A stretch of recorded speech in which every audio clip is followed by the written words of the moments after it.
Have you ever noticed something others cannot? You walk into a room and sense tension before a word is spoken. You see through the little dramas people cling to, the seriousness they wear like heavy coats, the games they play without knowing they are games.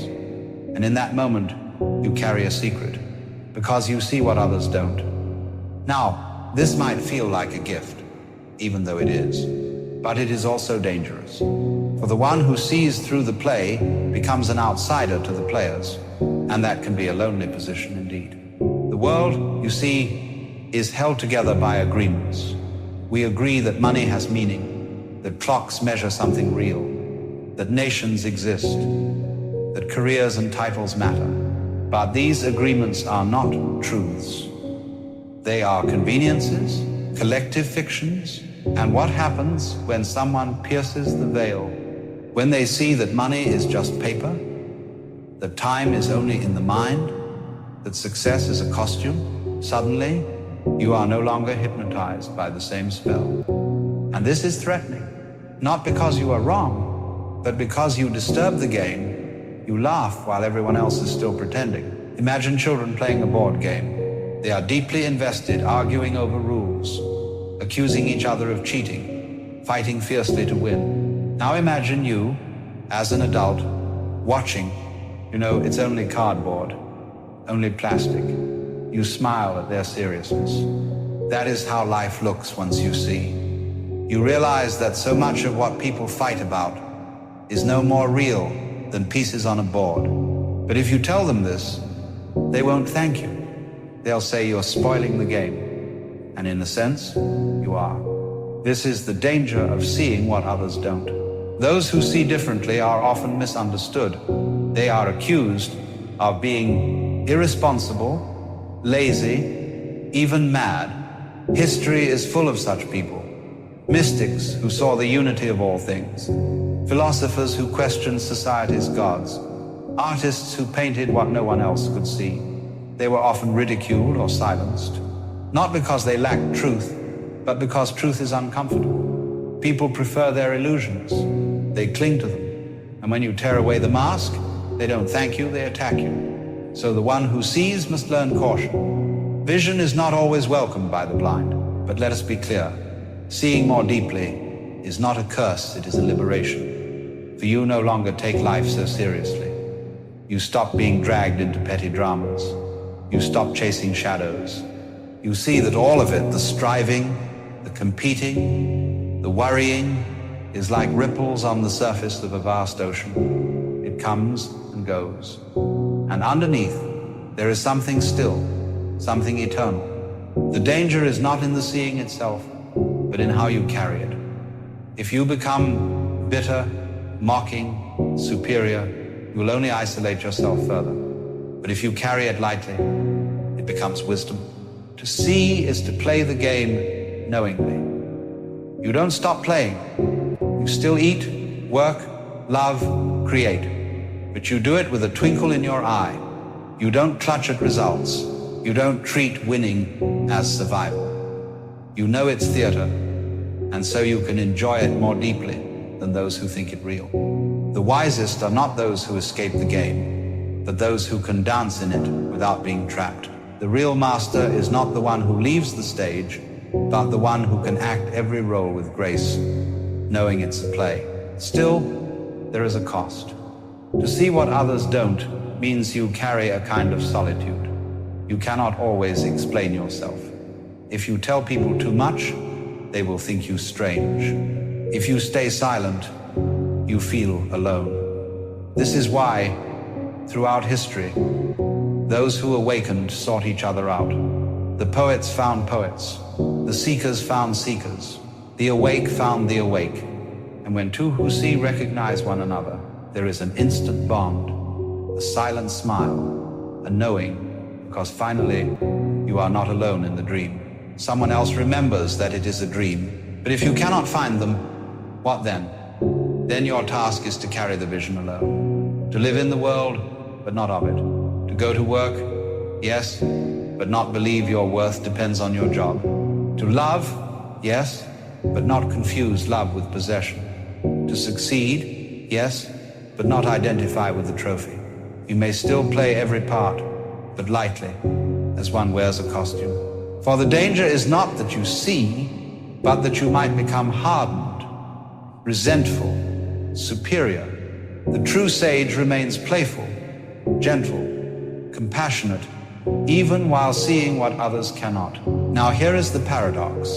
Those who see what others don't are often rejected at first, but celebrated later. The madman becomes the prophet. The heretic becomes the saint.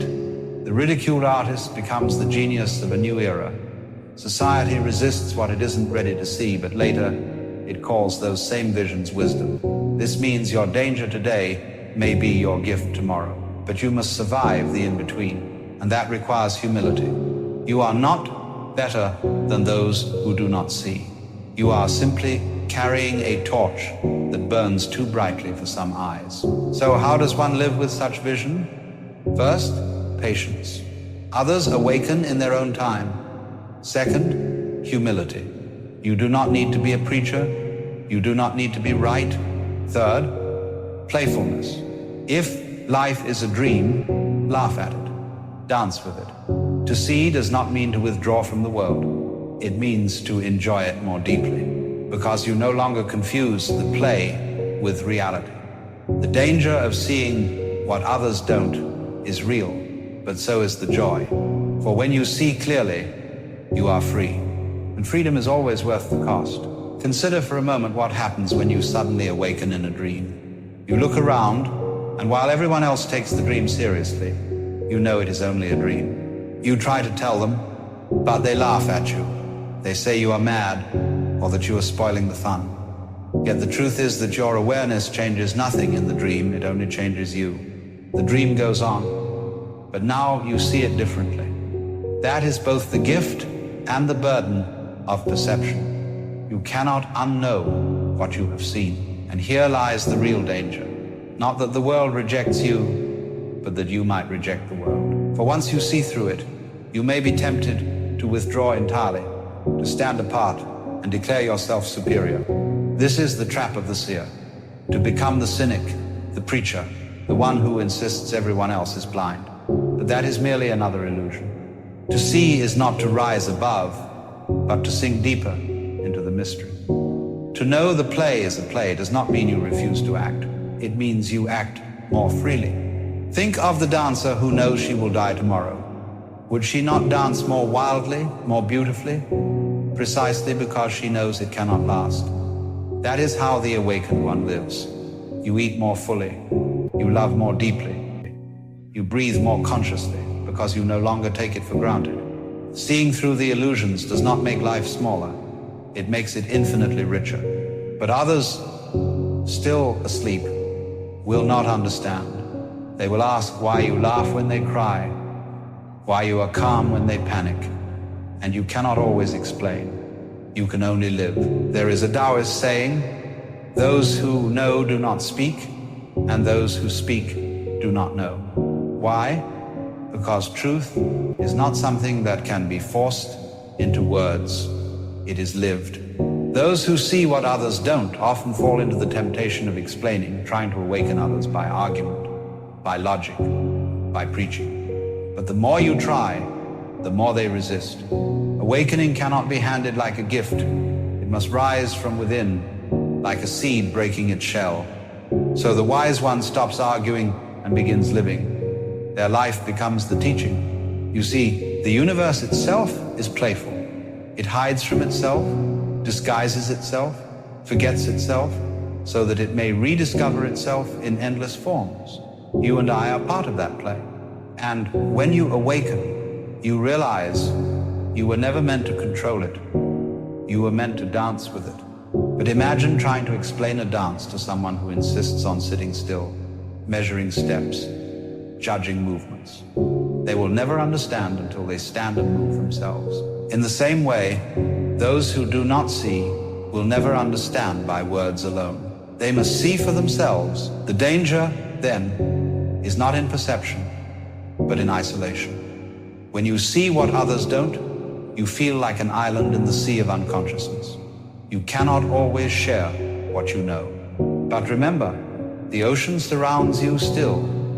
You are not truly separate. You are simply playing a different note in the same symphony. And if you play it well, if you embody your vision with grace, then slowly, imperceptibly, others will begin to hear. Not because you force them, but because truth has a music of its own. And eventually, it cannot be ignored. This is why mystics often laugh.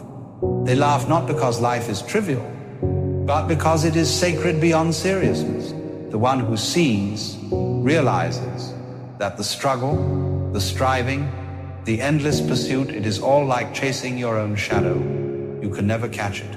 And yet, if you stop running, you discover it has been with you all along. To see is to stop running, to stand still, to realize that the treasure you sought in the future has always been present here, now. And that realization makes you dangerous not to yourself, but to the illusions of society. So, what should you do if you find yourself seeing differently? First, do not be afraid. You are not alone, even if it feels that way. Many before you have walked this path. Second, do not rush to change others.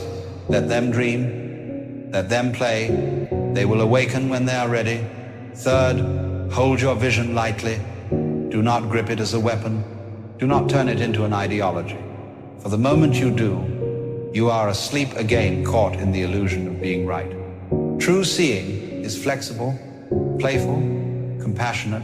It does not cling. Now let me tell you a secret. The danger of seeing is also its greatest gift. For when you see through the masks, through the games, through the illusions, you are left with the simplest, most profound thing, presence. You stop rushing into tomorrow. You stop regretting yesterday. You are here, breathing, watching, alive. And in that stillness, you begin to notice things you never noticed before. The sound of birds, the texture of silence, the beauty of faces, even those lined with worry. Everything shines because you are no longer clouded by the belief that something else matters more. But beware, the ego is cunning. Even after awakening, it may whisper, you are special, you are above them, you see what they don't. And the moment you believe it, you are asleep again. You are trapped in a subtler illusion, that of superiority. This is why true sages never claim to be sages. They laugh at themselves, they stumble, they cry, they make mistakes. And in this, they are more human, not less. To see clearly is not to become perfect, but to become whole. To embrace both the light and the shadow, both wisdom and foolishness, without division. Let me give you an image. Imagine a mirror. The mirror reflects whatever stands before it, ugly or beautiful, joyful or sorrowful. It does not judge, it does not resist, it simply shows. That is the role of the one who sees. To be a mirror, to reflect life as it is, without clinging, without condemning. But here lies the danger. People do not like mirrors. They prefer masks. When you reflect their shadow, they may shatter you. Not because you are wrong, but because they cannot yet bear to see themselves. And so you must learn to reflect gently. History is filled with examples. Socrates drank poison because he asked too many questions. Jesus was crucified for showing a kingdom not of this world. Mystics in every age were exiled, imprisoned, or silenced, not for lying, but for telling truths that others were not ready to hear. So if you see, tread softly, not with fear, but with wisdom. The truth cannot be destroyed, but the messenger often can. This is why the awakened often cloak their vision in stories, in parables, in laughter. For the truth slips past defenses more easily when disguised as a tale than when shouted as a fact. So what is the point, you may ask? Why awaken at all if it brings danger, isolation, misunderstanding? Because once you see, you cannot unsee. And because the joy of seeing outweighs the burden, to walk freely, to laugh without reason, to love without clinging, that is worth every misunderstanding. and in time, your presence may inspire others, not because you convince them, but because you embody a way of being they cannot ignore. They may not know why, but they will feel it. Your freedom will be contagious, and slowly, the dreamers will stir. In the end, the danger of seeing what others don't is the danger of being alive. For to live is to risk misunderstanding, rejection, even death. But to refuse to see is not to live at all, it is to exist half asleep. Better, I say, to see and stumble than to sleep and dream forever. The universe itself wants to wake through you. It whispers in your intuition, in your laughter, in your tears. Remember who you are, and when you remember, you discover that you were never separate, never lost. You were the dreamer all along. So let us return to where we began. Have you ever noticed something so obvious that others missed it? Have you ever felt like you were awake in a room full of dreamers? If so, know this: you are not broken. You are not cursed. You are not alone. You are simply seeing a little further than most. Carry it gently. Laugh often. Play the game, but do not take it too seriously. And when you feel the weight of isolation, remember, the universe itself is with you. For the one who sees what others don't is the one through whom the universe begins to see itself.